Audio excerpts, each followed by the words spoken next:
Residivis jambret Wayan Gondol yang pernah dipenjara selama 2 tahun kembali terancam dibui setelah diringkus polisi karena kembali melakukan aksi yang sama di Jalan Bypass Ngurah Rai, Gang Jangkong, Sarikuta, Badung.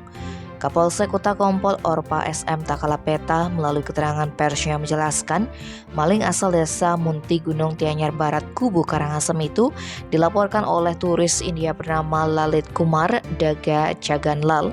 Kasus bermula saat korban berusia 34 tahun berangkat dari Hotel Legian Paradiso menuju Mall Bali Galleria dengan mengendarai sepeda motor Jumat 24 Juni sekitar pukul 17.30.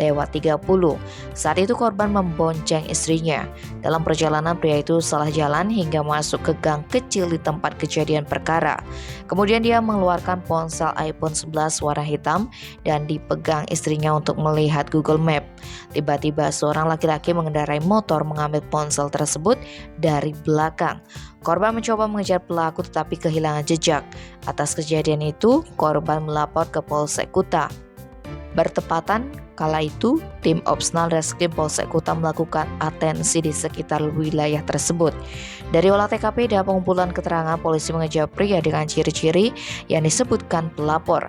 Saat dikejar, pelaku yang mengendarai sepeda motor Honda Vario terjatuh di depan Indomaret sebelah timur RS BIM Cikuta.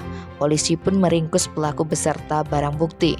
Dari hasil pemeriksaan, pelaku diketahui bernama Gondol yang sebelumnya pernah divonis 2 tahun ditahan di LP Kerobokan karena kasus jambret. Akibat perbuatannya, dia kembali terancam pidana penjara paling lama 5 tahun. Tim Bali Express melaporkan.